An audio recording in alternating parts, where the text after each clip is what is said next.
for the protection of women and the disabled, abolish safer neighborhood policing. The said if recordings were made of my interview, I would be subject to arrest. These are my contemporaneous statements made just after the event, dictated by me to Microsoft Word on the 23rd of May, 2025, saved separately. This version corrected for sequencing, spelling, grammar, and typos by Father Kara, the 24th of May, 2025, and subsequently anonymized. The DS told us that the officers had instructed her to inform us that if any recordings were made of the interview, I would be subject to arrest if I attempted to publish any such recordings. In previous interviews under caution, the police have performed intimate body searches without the presence of an AA, have inspected my blind person shades, my guide cane, and even disassembled my snack lunch brought with me, looking for potential concealed recording device. Start.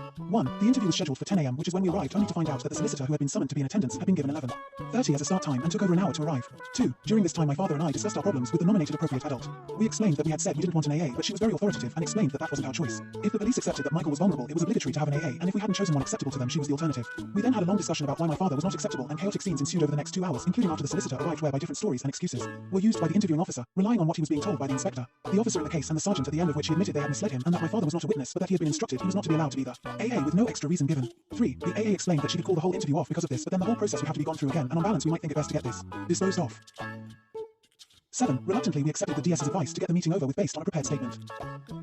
She first of all viewed the full video and then our version of a prepared statement and suggested it would be better if she translated that into more standard legal language and then we could proceed with the interview without my father present with a starting point of a prepared statement and no comment to any questions. 8. By then it was 12:30 p.m. and we had been there for 2.5 hours before the interview commenced. Throughout the entire time the constant loud distracting alarm noises which were causing me increasingly more distress, which is triggering my autism, which is now even more bothersome in combination with the tinnitus which I now suffer as a result of my assailant's building works 4 years ago without due consideration or care. 9. My father left the room and the PC entered with a second officer unidentified. Just before the end of the consultation and before the interview commenced, the DS told us that the officers had instructed her to inform us that if any recordings were made of the interview I would be subject to arrest if I attempted to publish any such recordings. I had already assured her and through her the officers that I was carrying no such devices. In previous interviews under caution, the police have performed intimate body searches without the presence of an AA, have inspected my blind person shades, my guide cane, and even disassembled my snack lunch brought with me, looking for potential concealed recorded devices. This time, because they weren't able to perform such searches as it was a voluntary interview, they simply just made any such recording arbitrarily an arrestable offence. 10. The interview commenced in the normal way with the officers introducing themselves for the tape and also the AA and the DS. They then proceeded to read out the normal caution. After that they went straight into the first questions which were about the alleged public order offence. At this stage the DS interjected and read out the prepared statement as corrected by her.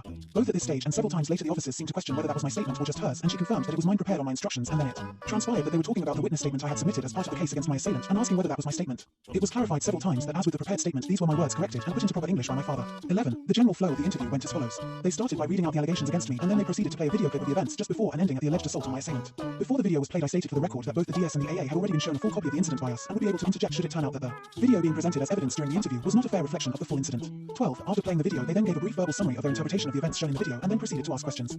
13. They asked me do I accept I continue to use offensive language even after my assailant had told me to stop swearing in front of his child several times. I said as per my written statement I accept shouting and swearing, but I do not accept the consequence was obvious because they were the result of an autistic meltdown caused by the deliberate actions of my assailant whose intention was clearly to incite a confrontation. 14. They asked me how I became aware of my assailant's presence and I responded telling them that I was unaware of my assailant's presence up until the point when he started intentionally setting off the motion sensitive alarms. At that point I became aware that he was engaging in activities intended to cause the alarm and distress, including walking up and down the boundary fence, suspiciously looking at things and getting a water key and appearing to interfere with the water supply on our side of the fence.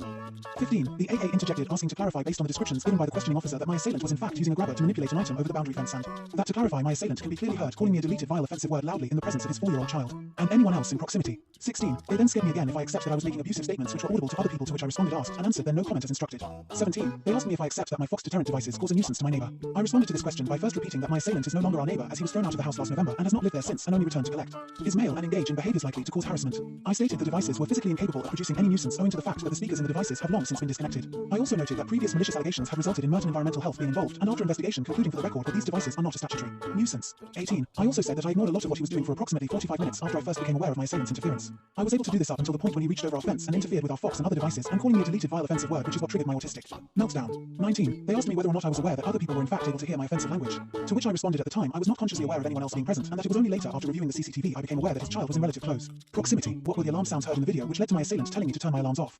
I responded to them telling them that one of the sounds heard in video supplied to the police but not presented here as evidence clearly shows my assailant tampering with motion sensor alarms which we have installed over the last 4 years because he was interfering with and damaging property over the boundary line. Additionally, at the time of this incident another neighbor's car alarm was malfunctioning which may also be one of the alarms heard. 21. The officers then described that I had physically struck my assailant with a plastic bucket multiple times and asked me why I attacked my assailant. I responded by saying that I do not acknowledge or accept that I have attacked anybody, as can be seen from the video they have entered into evidence my assailant followed me onto my property after being specifically told not to when I was retreating, then kept invading my personal space, walking towards me in an aggressive manner, forcing me back into the corner, at which point I acted in self-defense to try and ward him off, and this does not constitute an attack, and my instinctive response to the clear and present threat of imminent unlawful violence against myself resulted in my initiating an act of self-defense only, and that my assailant's physical assault on me was disproportionate to any possible threat I may have posed to him, given that he is twice my size and I am severely sight impaired and have no ability to defend myself against physical attack. 22. The PC then asked me if I felt remorse for attacking my assailant. I responded to that question saying that my assailant has on numerous occasions threatened physical violence against me on CCTV, which is available to the police, that he has previously published on the internet and in written form on the side his ban many libelous accusations, that I am a deleted vile offensive word, and I do not feel remorse for defending myself against his imminent and clearly aggressive attempt to cause a physical altercation. 23. They asked me why did I attack my assailant with a bucket 3 times. I responded by saying that I had no intention to cause any violence or injury, and I did not attack my assailant as previously stated. I was responding instinctively to his continuing aggressive behaviors which were intended to cause fear of imminent violence, which under the circumstances, given that he has made various threats previously to assault me because I'm disabled, I had every reason to fear. 24. They asked me if I would consider any sort of reconciliation or arbitration to solve the issues between myself and my assailant. I responded by telling them that because of the disgusting things he has published about me online and in writing on the side of his van in a public place, I have been unable to leave my property without somebody with me for over 4 years and have become a prisoner in my own home, and there is no way to reconcile with someone who does anything like that. Adding that earlier on in 2022 the question of arbitration was raised, and that we were open to this on the condition that my assailant stopped interfering with our property and engaging in activities designed to cause fear, alarm, distress for 3 months, and he couldn't even manage to do this for 2 weeks. 25. The officer asked me again if I felt regret for attacking my assailant. I then responded saying that they should not put words in my mouth, and again I do not accept that any attack on my assailant ever happened beyond my proportionate self-defense response to his clearly aggressive and antagonistic behavior which was intended to cause fear of imminent violence. 26. The officers asked me who wrote my statement about the assault. There was a bit of backwards and forward because the question was unclear, and in the end it was clarified, but they were asking who was responsible for writing my victim statement relating to my allegation against my assailant of assault, to which I answered it was my contemporaneous statement made just after the event dictated to my father and carer, who broke down what I said and then helped me to draft it in the proper English. 27. The officer asked if there were any other statements I would like to make. I referred to both the DS and the AA. We all agreed that there was nothing further to add, so I replied there was nothing further, and the meeting terminated. Dictated by me to Microsoft Word on the 23rd of May, 2025, saved separately. This version corrected for sequencing, spelling, grammar, and typos by Father Carer, the 24th of May, 2025, and subsequently anonymized. Father's notes.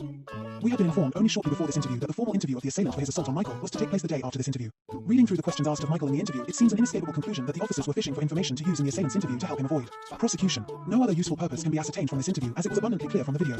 1. That Michael was not in control or right mind during the incident in question. In other words, the balance of his mind was disturbed, and therefore no criminal prosecution could ever take place whatever happened. 2. That whether or not that had been the case, there was no evidence of any crime at all being committed by him because of the absolute defenses of provocation and reasonable self-defense. 3. That questioning him about a witness statement made for a different purpose was wholly improper in the context of this interview.